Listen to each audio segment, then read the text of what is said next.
Olá!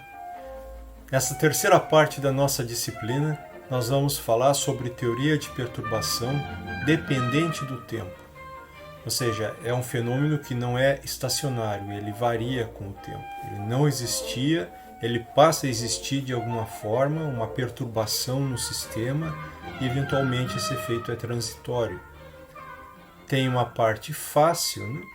Que é o que a gente já conhece, o problema não perturbado, e uma parte difícil, que pode ser essa perturbação. Aí a gente vai ver então como trabalhar com essa perturbação. Essa primeira aula, então, é uma parte introdutória, que coloca assim o arcabouço teórico para a gente, na segunda aula, a gente efetivamente utilizar a teoria de perturbação.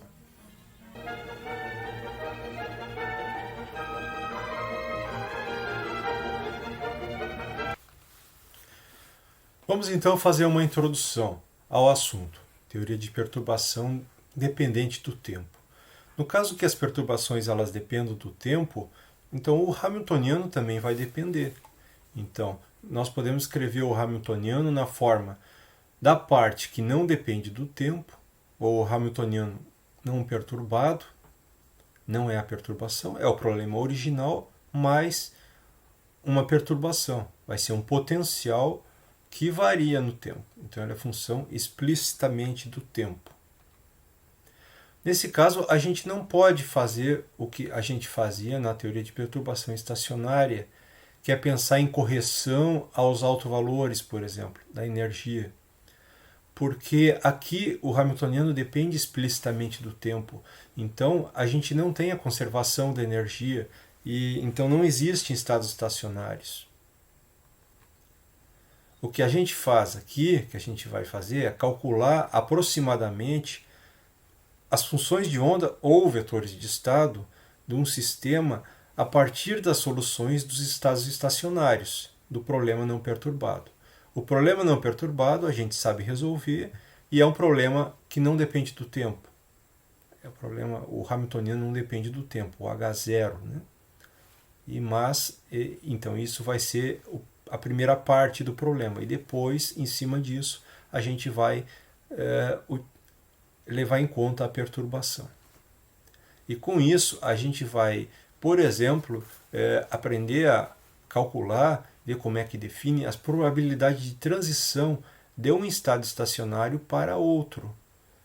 Porque o problema estacionário, você tem vários estados estacionários. A transição vai induzir a perturbação vai induzir transições de um estado estacionário para outro. E a gente vai definir e aprender a calcular essas probabilidades de transição. Alguns contextos onde a teoria de perturbação dependente do tempo é aplicada, por exemplo, na emissão e radiação por átomos e moléculas, radiação de luz, né, fótons, emissão estimulada, no caso do laser, transição de estados discretos para o contínuo, e 3 pontinhos ali, porque são muitas aplicações, na verdade. Aqui só para dar um pequeno exemplo. Bom, existe uma representação que é mais conveniente para o caso de problemas dependentes do tempo, que é a representação de interação. Existem basicamente 3 representações na mecânica quântica, 2 delas vocês já provavelmente estudaram, que é a representação de Schrödinger e a representação de Heisenberg. As duas são equivalentes, porém elas são diferentes. E agora entra uma terceira, que é a representação de interação. Antes de falar da representação de interação, vamos fazer uma pequena revisão das outras 2 representações. Porque a representação de interação ela fica algo intermediário entre a de Schrödinger e a de Heisenberg. Então, lembrando, a primeira que normalmente a gente estuda é a representação de Schrödinger, onde o que evolui no tempo é os vetores de estado, ou as funções de onda. As funções de onda obedecem à equação de Schrödinger, ou no caso aqui os vetores de estado, né? Obedece à equação de Schrödinger, que pode ser escrito dessa forma. E h cortado, derivada no tempo total do vetor de estado, vai ser igual ao Hamiltoniano aplicado no vetor de estado. Resolvendo essa equação, se obtém as soluções. Tá?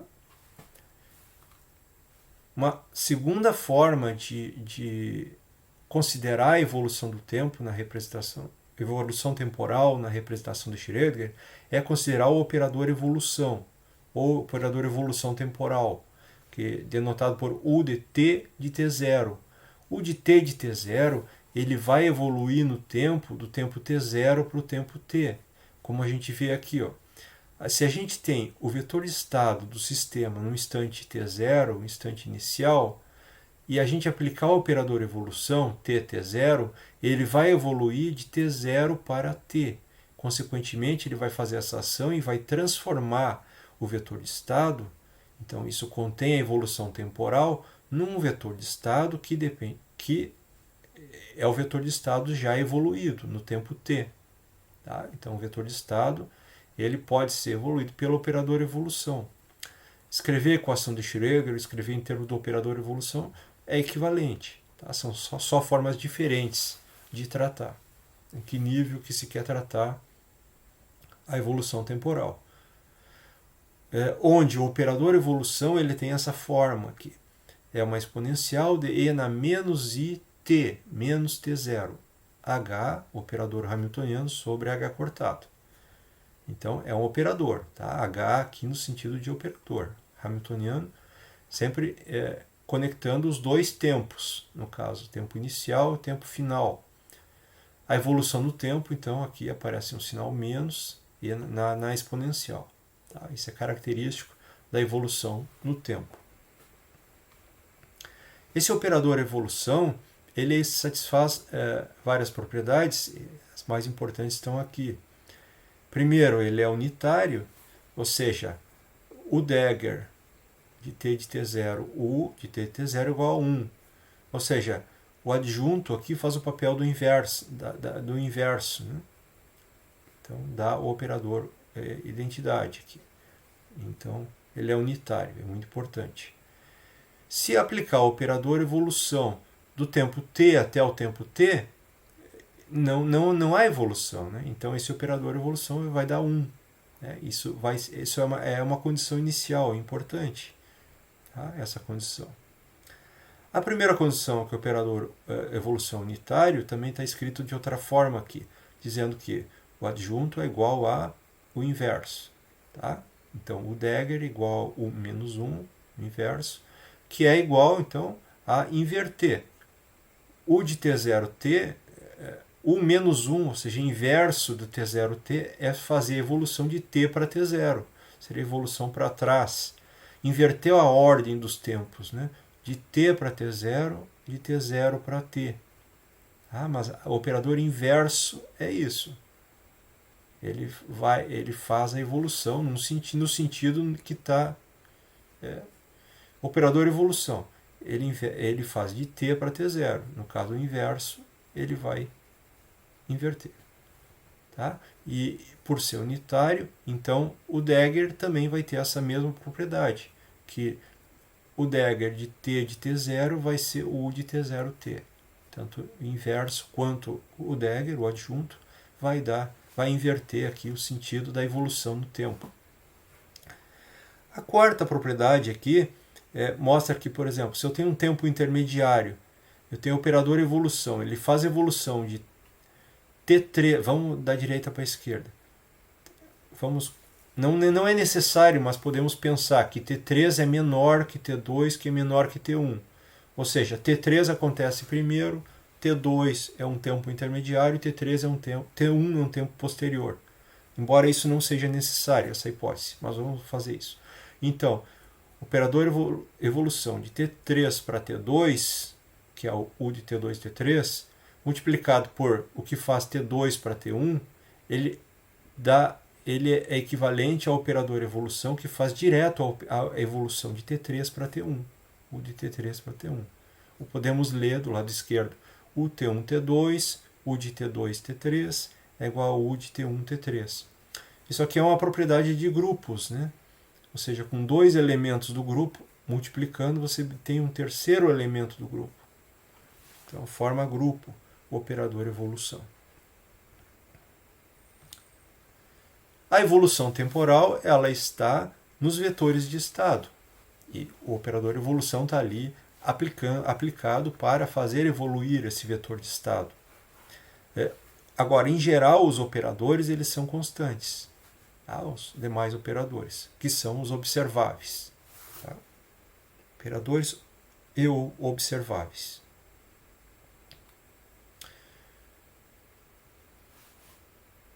Vamos agora para a representação de Heisenberg. Agora inverte, né? Representação de Heisenberg, os vetores de estado são constantes. É o contrário da representação de Schrödinger. Então o psi é constante. A gente inicia estudando a equação de Schrödinger na representação de posição, a gente já começa na representação de Schrödinger. Mas quando a gente começa com a notação de Dirac, a gente vê lá num certo momento que existe a representação de Heisenberg, que é possível considerar a evolução não nos vetores de estado, manter os vetores de estado constantes. Como é que a gente pode manter os vetores de estado constante? A partir do que a gente já sabe. Então, ou seja, a partir da representação de Schrödinger, a gente tem aqui, por exemplo, psi dt. Então, já é o vetor evoluído na representação de Schrödinger. Vamos retroceder no tempo, vamos desfazer essa evolução. Desfazer a evolução significa aplicar o operador evolução ao contrário, ou seja, o Dagger. Então, se u de t é o vetor de estado evoluído, nós vamos tirar essa evolução. Vamos voltar atrás com o Dagger de t. E ele vai voltar para o u0. E isso, então, eu quero o vetor de estado constante. Esse psi de zero vai ser o psi no tempo t, na representação de Heisenberg. Então, é o mesmo vetor de estado, tanto no tempo inicial quanto em qualquer outro tempo. Tá certo? Aqui só a gente suprimiu o segundo argumento do operador evolução, porque a gente fez t0 igual a zero. Então, o Dagger de t seria definido como o Dagger de t e t0, mas t0 igual a zero. Então fica t menos zero. E como é o Dagger, então não é o sinal menos, né, que é o que faz a evolução na equação de Schrödinger, mas é o mais, que o sinal mais aqui é o Dagger, que vai, na verdade, desfazer a evolução, tornando o vetor de estado que seria variável, tornando ele constante. Esse é o vetor constante e é o que acontece, então, assim que é definido o vetor de estado na representação de Heisenberg. Então, podemos escrever aqui um vetor de estado na representação de Heisenberg, colocando aqui a forma explícita do operador evolução, ao contrário, Dagger, né? Então, ia na I, TH sobre H cortado, psi de t. Ou seja, ele torna um vetor que é variável, esse operador vai tornar ele constante, que vai desfazer a evolução temporal. Então, se a gente aplicar ali, quiser calcular, por exemplo, a derivada no tempo do vetor de estado na representação de Heisenberg, vai dar zero, que ele é constante. E lembra que ele é igual a U0, é psi de zero. Né? Então, ele é derivada no tempo da zero. Pois esse vetor de estado não depende do tempo. Se não depende do tempo, onde que está a evolução temporal? A evolução temporal está nos operadores. Os operadores evoluem no tempo.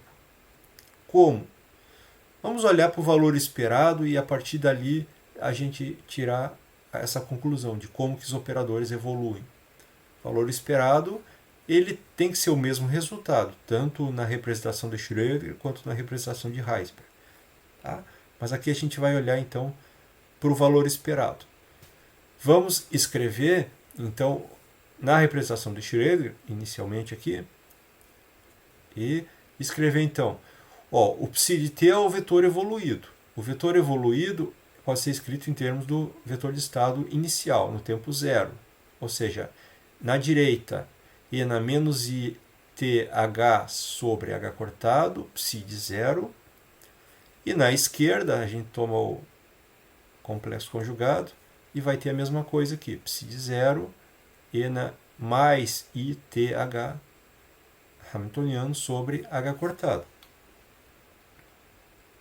E aí a gente vê o seguinte, que, bom, o que está à direita e o que está à esquerda são os vetores de estado na constantes. Psi de zero, que é igual ao psi de t na representação de Heisenberg. Então a gente vai definir o que está aqui dentro agora, nesse sanduíche aqui, nós temos o operador A, e nós temos a direita e a esquerda multiplicado por e na ith sobre h cortado, e pela direita por e na menos ith sobre h cortado. Então, isso nós vamos definir como sendo A de Heisenberg. Ou seja, existe uma dependência temporal explícita nessa definição, nesse operador de Heisenberg. A de Heisenberg é produto desses três operadores, né? As duas exponenciais, que dependem explicitamente do tempo, e eu não posso comutar, eu não posso trocar de ordem, porque em geral eu não comuto, né? E isso vai ter que ser olhado com cuidado. Tá? E o A poderia depender do tempo, mas pode não depender. Mas mesmo não dependendo, o A de Heisenberg depende. Psi de zero é o psi de Heisenberg. Então, a esquerda e a direita. Então, vejo que o que eu comentei no início, o valor esperado é uma quantidade observável. Então, ele não pode depender da representação.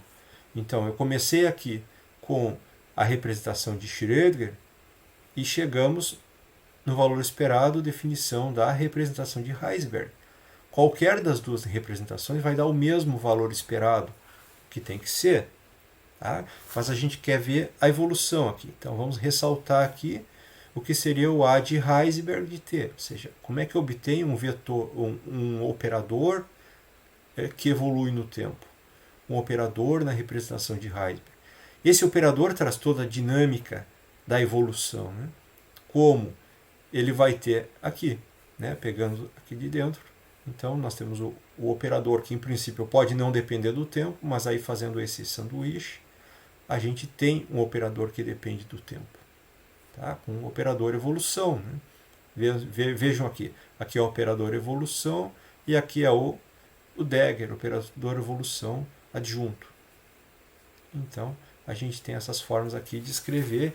Então, a gente vê explicitamente que os operadores evoluem no tempo. Né? Tá. Porque a dependência no tempo é explícita. Tem o t aqui, a gente enxerga. E aqui está sumarizado, então, os vetores de estado na representação de Heisenberg são constantes. Então a gente agora vai sempre... Schrödinger a gente não necessariamente tem que botar um S aqui, porque é o que a gente... Se não tem é Schrödinger, mas se é de Heisenberg tem que colocar um Hzinho à direita do bracket para denotar que ele está na representação de Heisenberg.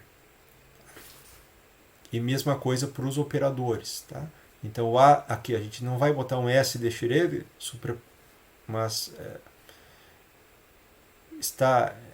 não está explícito, mas é na representação de Schrödinger. Né? E fazendo essa operação você tem na representação de Heisenberg. Como que se dá a dinâmica então? Porque já que não tem uma equação do Schrödinger para o operador, porque esse operador, ou melhor, não tem uma equação do Schrödinger para o vetor de estado, porque o vetor de estado é constante. Então tem que ter alguma equação para o operador. Né? A dinâmica vai estar numa equação que vai ser para o operador.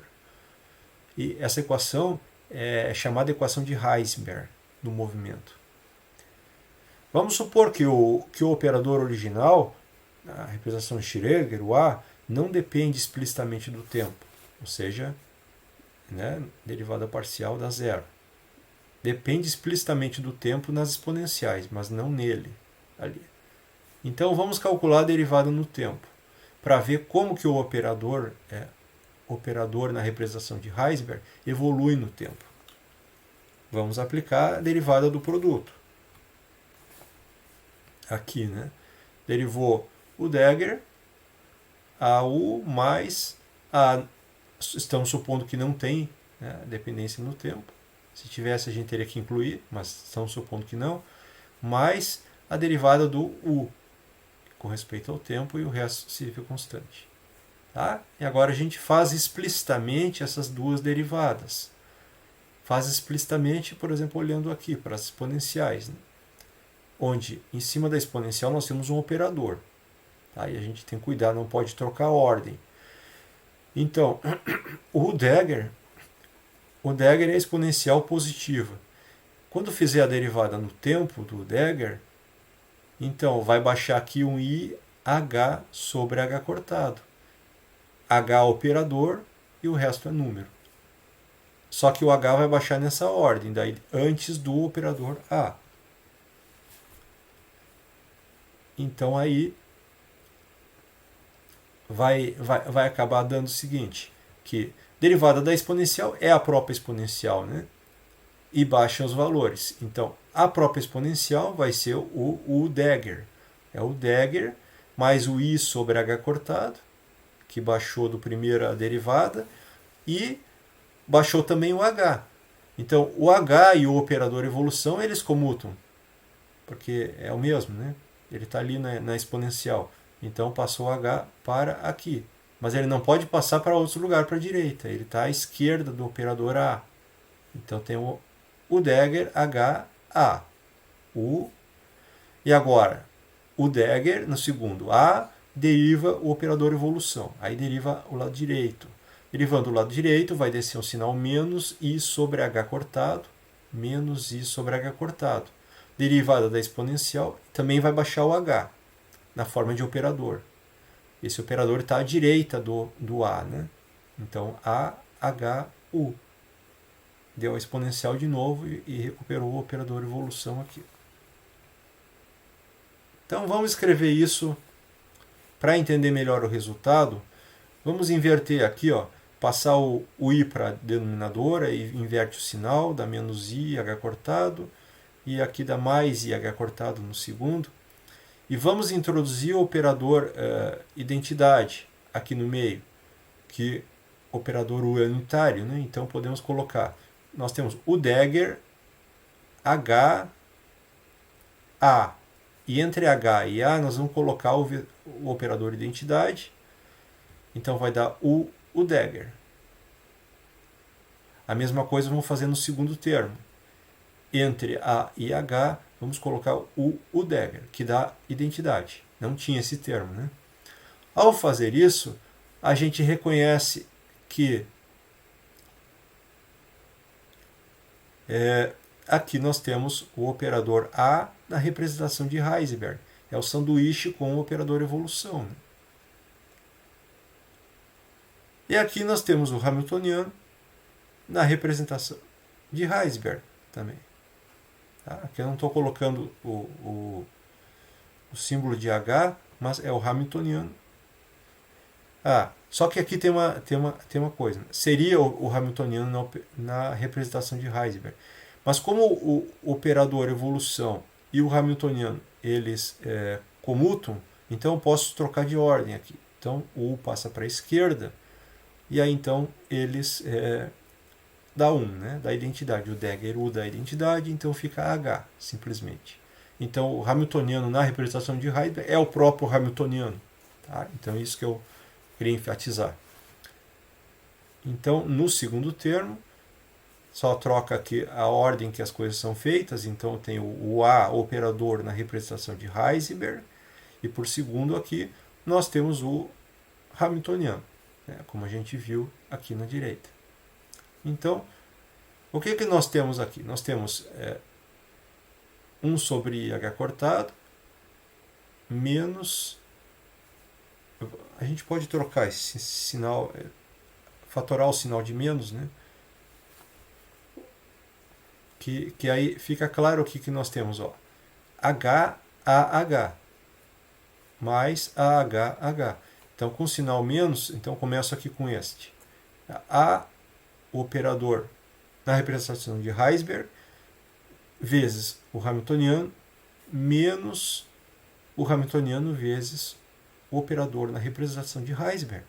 É o comutador. Comutador com o Hamiltoniano, então, que vai resultar aqui a derivada no tempo.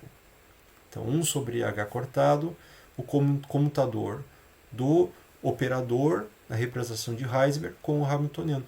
A evolução temporal é dada por exatamente isso. Tá? O Hamiltoniano, que é fundamental aqui para fazer a evolução temporal, ele faz explicitamente. Eu quero saber toda a dinâmica, né? A dinâmica na representação de Heisberg é dado pelo operador. O operador depende no tempo, os operadores.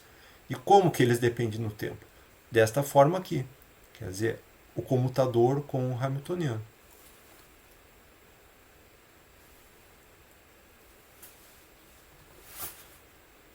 Dali nós vamos para outra representação. Né? Então, a equação de Heisenberg é muito parecida com a equação da mecânica clássica.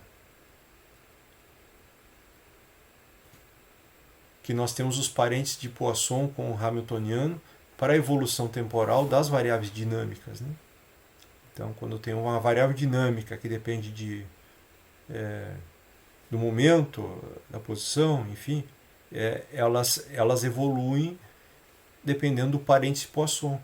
Então, aqui a quantização ela é feita, os parentes de Poisson viram comutadores. E essa equação ela é em forma muito parecida com a equação clássica, mas ela não é obtida da equação clássica. Né? É o comutador, é outra operação. E tem 1 sobre H cortado ali também. Então, na representação de interação, ela é também chamada representação de Dirac.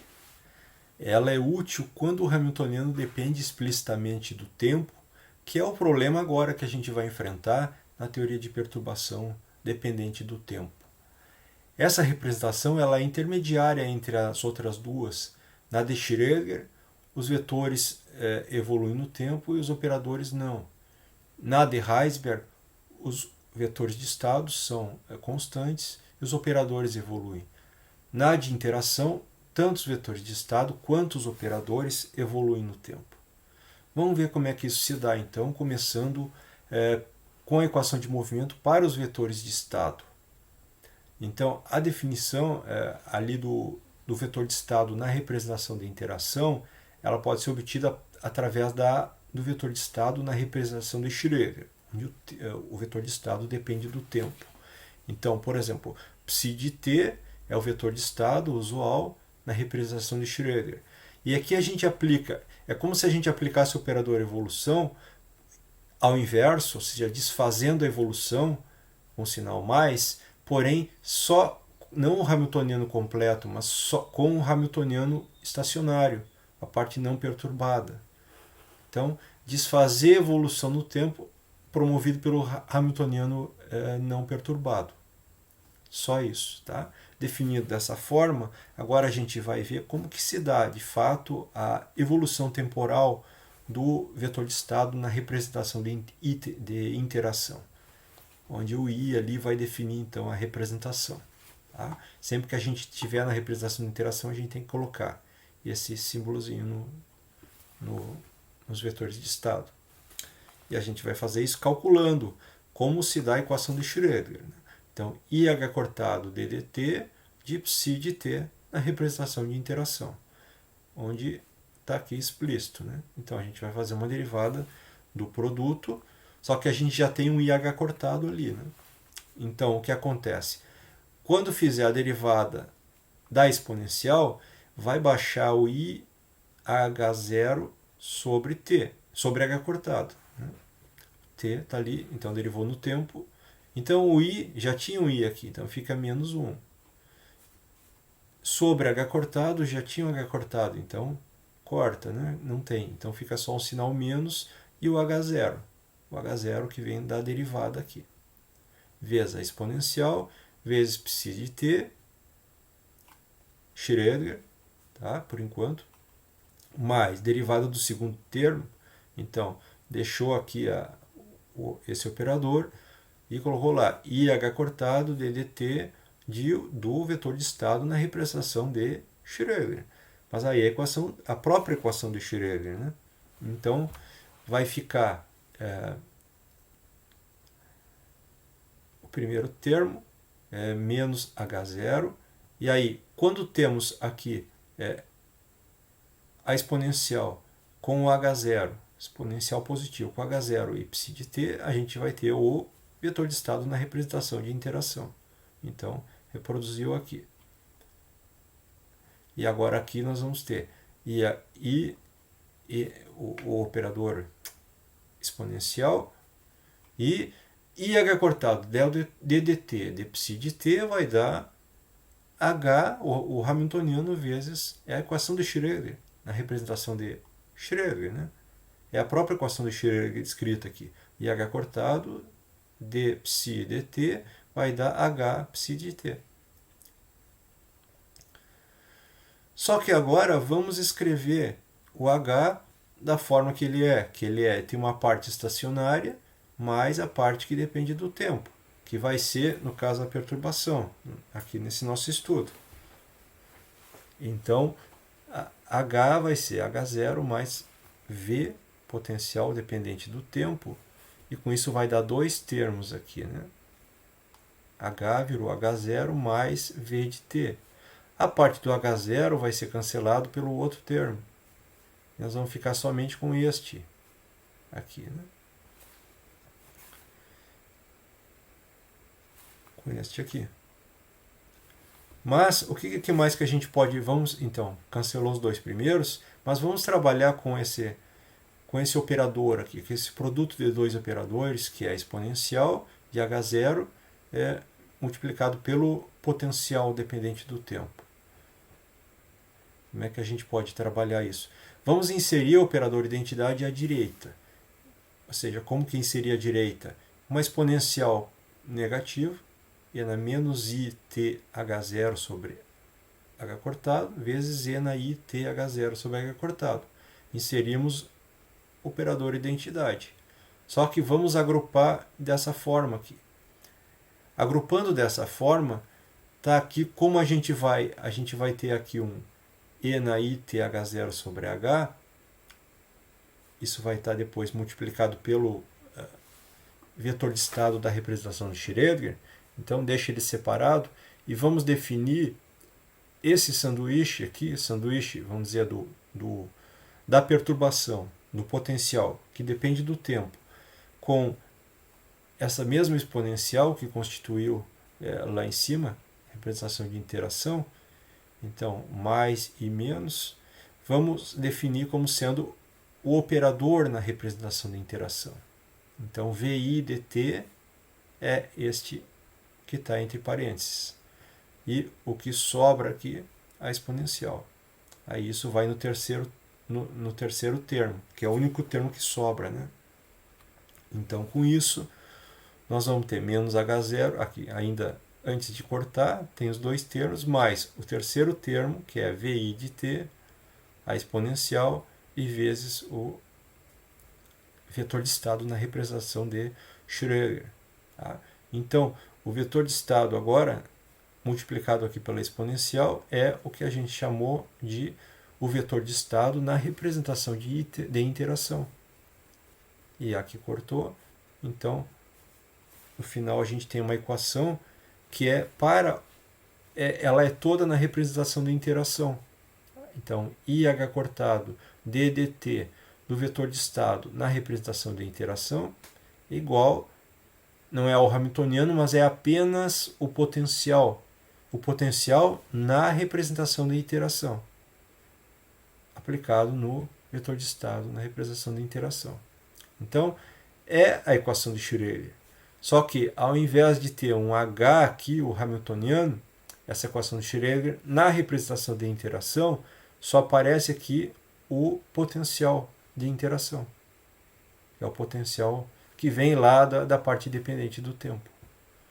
Então, acaba sendo governado os vetores de estado pela parte de interação do Hamiltoniano.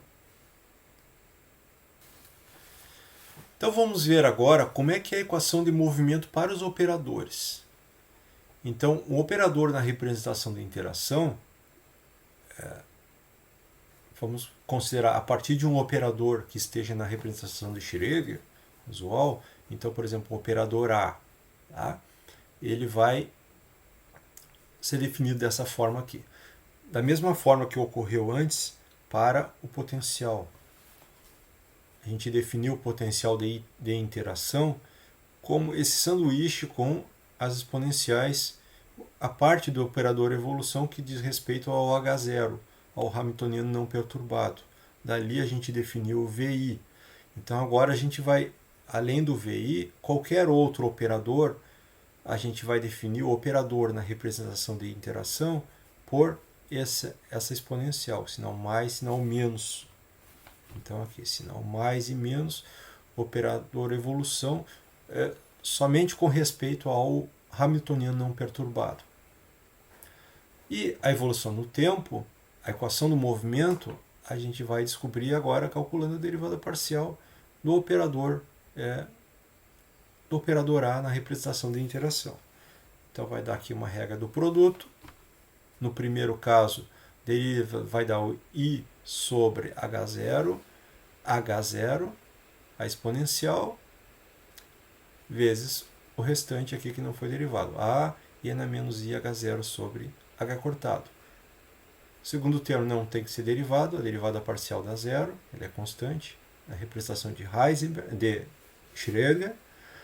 E o terceiro, então, vai ser derivada exponencial. Então vai dar menos I sobre H cortado, menos I sobre H cortado, e aqui está exponencial, e baixou o H0. Tá? Então, sempre preservando a ordem que está aí. Agora a gente reconhece que o operador A ele está aqui entre duas exponenciais. Acabou que ele continua aqui, ele está entre duas exponenciais. Então, tanto um quanto o outro, exponencial positiva e negativa, envolvendo o H0. Então, aqui é o A na representação de interação. Aqui é o A na representação de interação vezes o H0. Então, o que acontece aqui é H0A menos a H0. Aí, passando o I para o denominador, vai trocar o sinal. Então, a gente consegue escrever dessa forma simplificada aqui. A gente vê que a evolução temporal do operador na representação da interação é dado por um comutador. Então, 1 sobre IH cortado, comutador com não o Hamiltoniano completo, como era na de Heisenberg, mas a parte estacionária do Hamiltoniano, ou a parte não perturbada do Hamiltoniano. Então a gente diz que é a equação de Heisenberg com H0, em vez de ser o H total. Né? Vamos fazer um resuminho das três representações, para lembrar aqui. Então, a de Schrödinger, o vetor de estado, a evolução é determinada por o Hamiltoniano. Tá? O Hamiltoniano faz a evolução do vetor de estado. E os observáveis, os operadores, não mudam. Na de Heisenberg, é o contrário. O vetor de estado é constante e a evolução é determinada pelo Hamiltoniano, completo. Na de interação, acontecem as duas evoluções, só que o vetor de estado não é a evolução por o Hamiltoniano completo. A evolução é determinada pelo potencial de interação, na representação de interação. E os observáveis, os operadores, a evolução não é dada pelo Hamiltoniano total, mas é dado apenas pelo Hamiltoniano não perturbado. Então aqui está as duas evoluções, elas são diferentes dos casos anteriores, mas é um caso intermediário entre as outras duas. Né? Então, essa essa tabela resume o que a gente falou até agora aqui.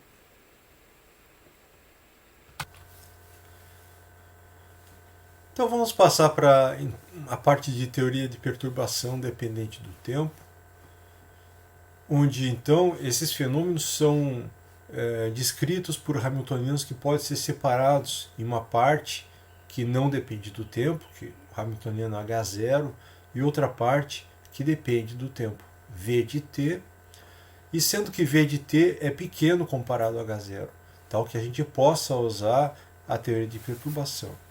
Então H de t vai ser H0 mais V de t.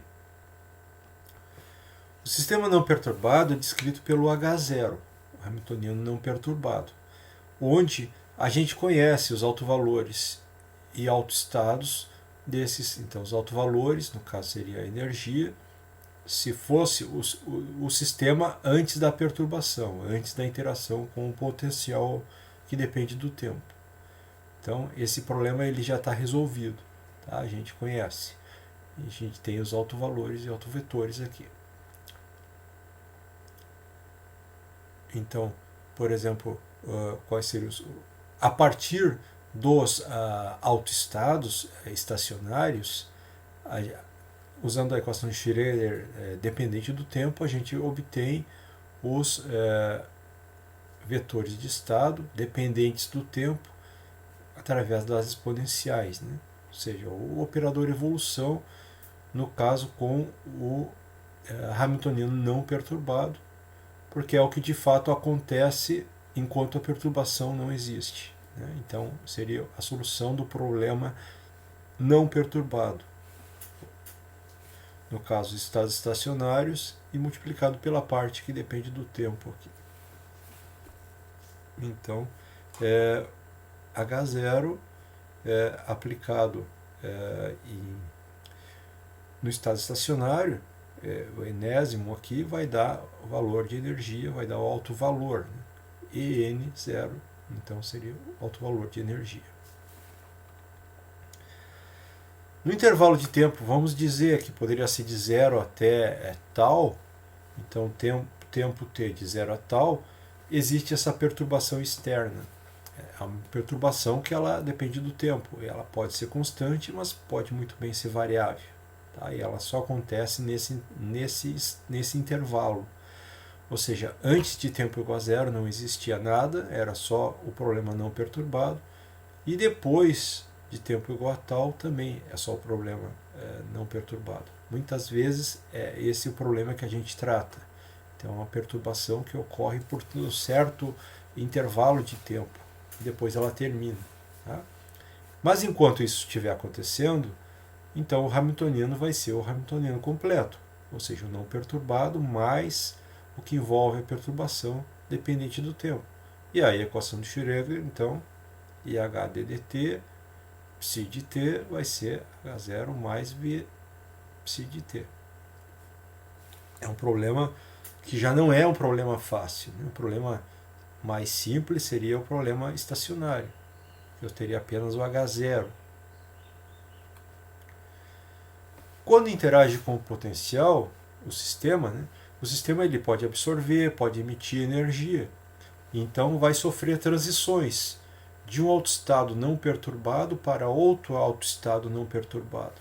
Então vai acontecer isso.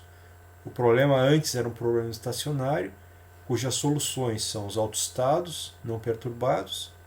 Então o sistema poderia estar, por exemplo, o elétron num certo estado não perturbado, no autoestado, e aí ele poderia ser perturbado, e aí para qual, após interagir com esse potencial, ele pode sair do autoestado não perturbado e passar para um outro autoestado. E a pergunta seria, qual a probabilidade disso acontecer? Qual a probabilidade de transição?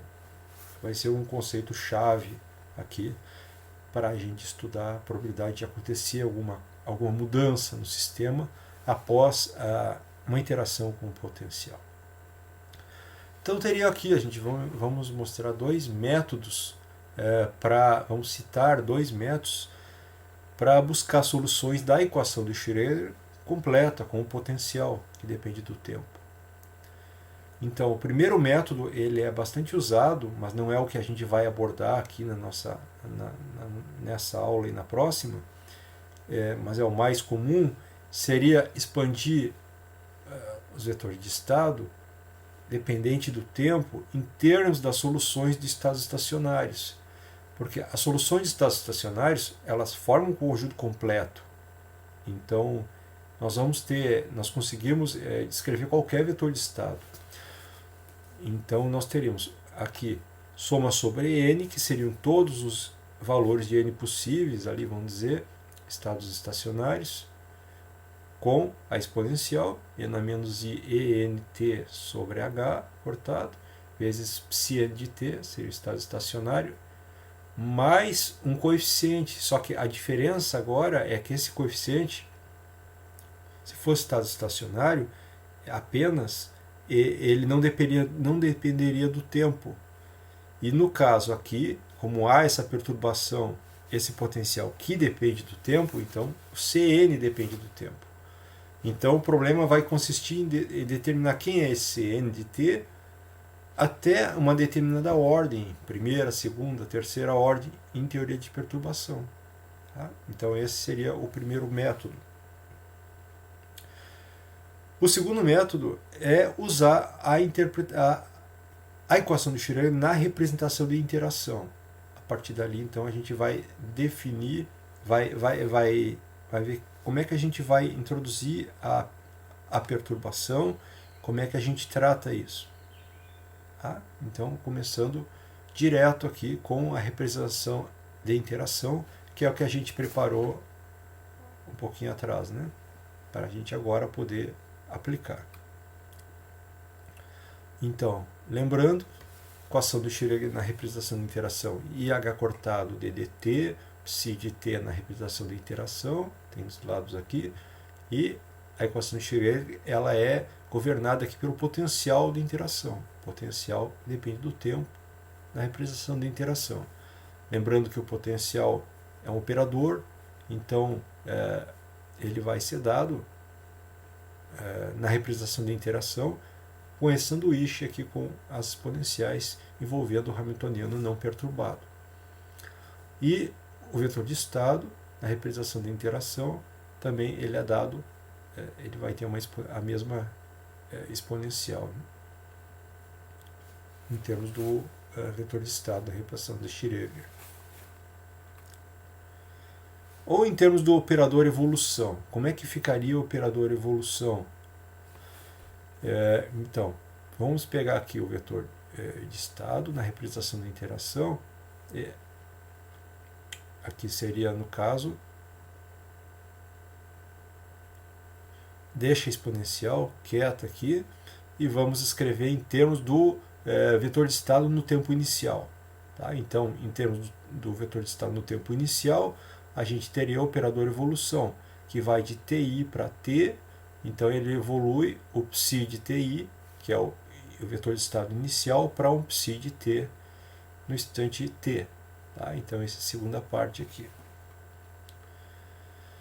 Vamos introduzir, para colocar isso na representação da interação, vamos introduzir aqui o operador identidade, ou seja, exponencial negativa e positiva, aqui multiplicando dá 1, e introduzimos aqui. E aí com isso a gente tem a parte do operador evolução, a gente vai ter aqui um operador na evolução, só que agora na representação de interação, que é o operador evolução com o sanduíche com a exponencial envolvendo o H0, os dois lados, né? Então nós temos o operador evolução na representação de interação. E aqui o cat, então, no instante inicial, seria na representação do Schrödinger, mas colocando e lembrando que aqui é na menos i ti, né? É na i ti, e antes ali é i t, não são os mesmos tempos, né? Então nós temos o tempo inicial e o tempo final. Então aqui nós temos psi de ti, porém na representação de interação.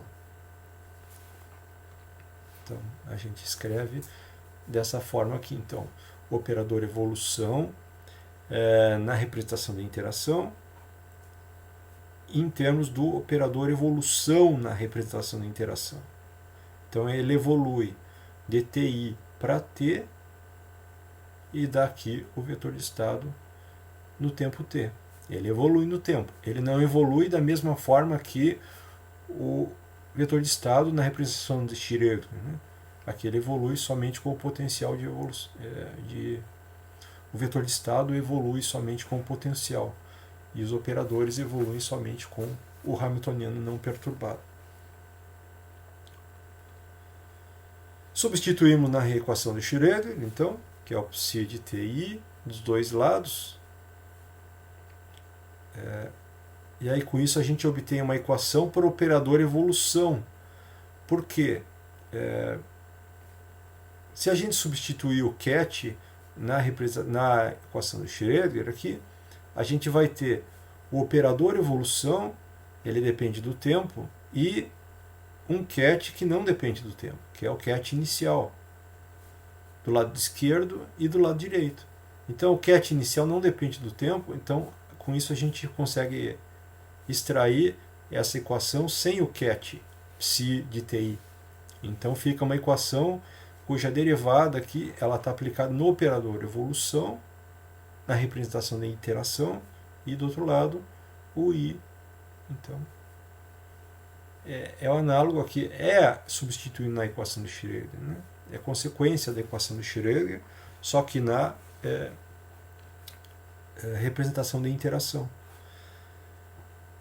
Qual é a variável ali nessa equação? A variável é o operador evolução.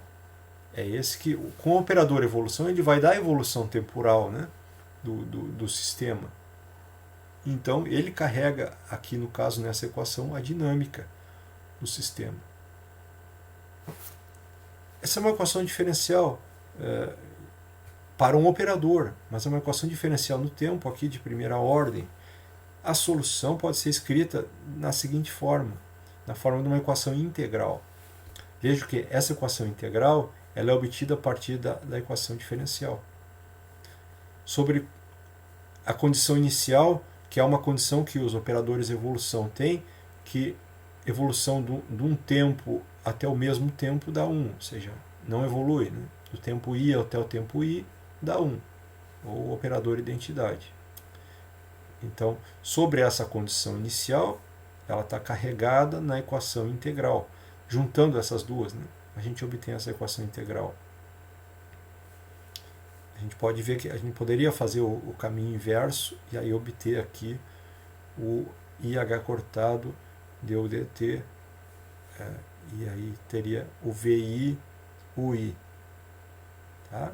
Então, uma equação integral tem uma complicação extra, que na equação diferencial a variável está na derivada, né? E em termos independentes. Aí, no caso, na equação integral, a variável está fora e dentro da integral. Então, não é uma equação assim de resolução trivial, né? É todo um caminho para fazer essa resolução, e a gente vai esboçar aqui um caminho para fazer essa resolução. Então, está ali a equação integral para o operador evolução. Vocês veem que se fizer... Vamos voltar. Se fizer U de TI TI, tá? Então, TI TI, então o tempo é igual a TI. Aí, no caso, nos limites da integração, faria de TI até TI, que daria 0. Então, daria automaticamente a condição inicial, ela é obtida, né? Ela é explícita, a condição inicial, pela aplicação aqui no caso, T igual a TI, a equação integral.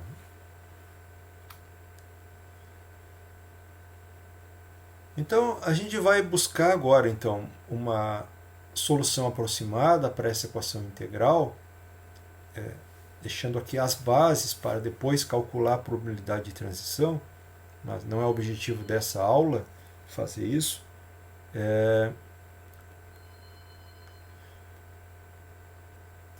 então buscar soluções aproximadas aqui.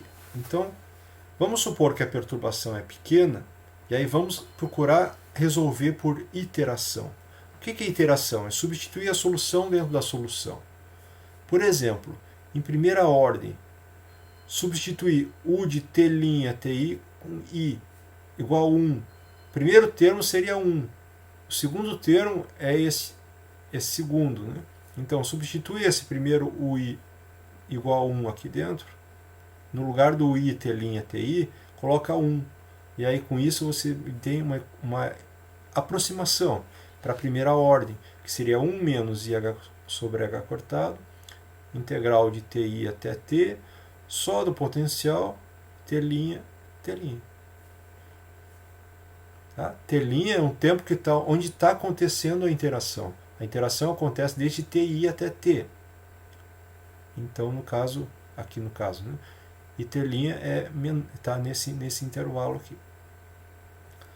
Essa é uma aproximação que, enfim, ela é muito grosseira, né? A gente precisa ir geralmente para ordens mais altas.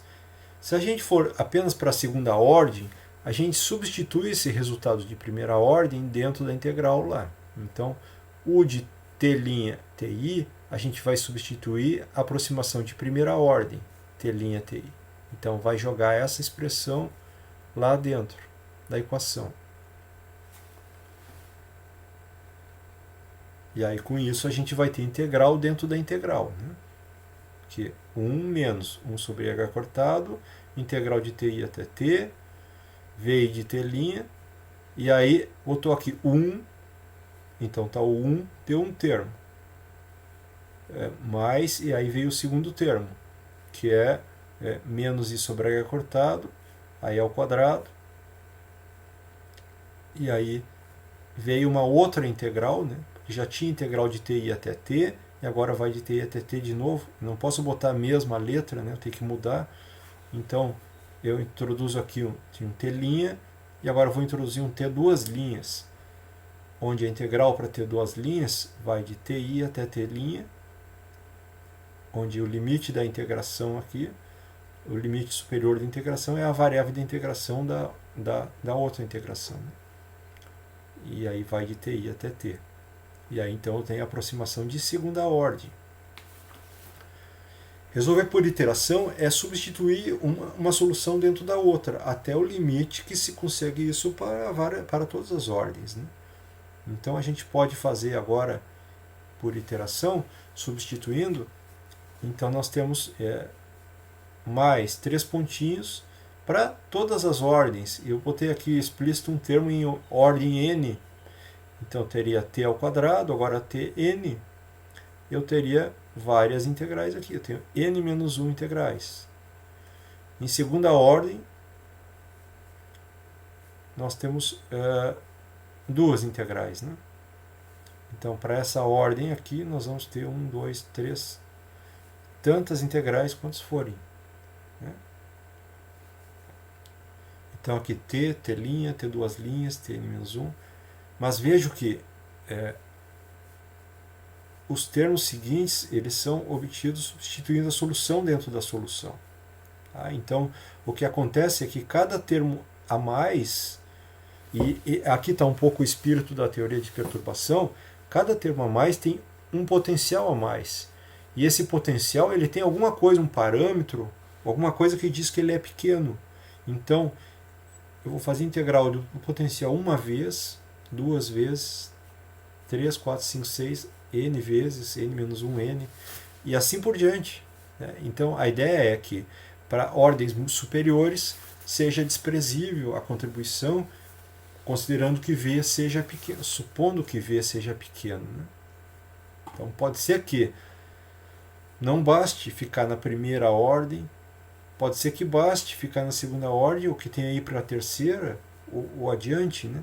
Mas, em todo caso, a gente consegue escrever dessa forma aqui a série de Dyson, tá? Que se chama série de Dyson, essa série para todas as ordens. Então, está ali reescrito, repetido, né? A série de Dyson. E é a partir daqui que a gente vai começar o estudo na próxima aula tá? Para obter as probabilidade de transição de um estado para outro quando tem essa perturbação que depende do tempo. Mas a ideia que fica aqui desse primeiro contato, né, nós temos uma série em que nós temos nenhuma interação, primeiro termo, uma interação, que seria o potencial aqui. Aqui eu tenho 2 vezes o potencial, então teria 2 interações e assim por diante. Vai aumentando o número de interações. E a ideia é que quando eu pegar termos de ordem mais altas, vai ser mais complicado de calcular, mas vai ser menos importante. Então que a gente possa parar em algum momento. Mas a série de Dyson também permite que a gente vá até a ordem desejada, né? Que vai ser tão mais difícil quanto mais alto for a ordem. As probabilidades de transição elas vão ser obtidas usando elementos de matriz do operador evolução entre os autoestados do Hamiltoniano, H0. Então, a gente vai, nos próximos passos, a gente vai nos perguntar justamente qual a probabilidade de transição, qual a probabilidade de ir de um estado para o outro, tendo essa perturbação ocorrido, né? Então, a partir da série de Dyson, simplificada até a ordem que a gente estiver disposto a fazer esse cálculo, a gente vai poder buscar e calcular as probabilidades de transição.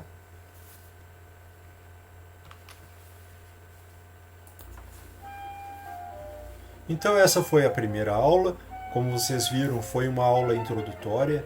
A gente falou assim por cima um pouco sobre o problema da teoria de perturbação dependente do tempo e estabeleceu as bases ali, a representação de interação, que é necessária para continuar então proceder para o cálculo, enfim, de probabilidade de transição, estudar exemplos de teoria de perturbação dependente do tempo.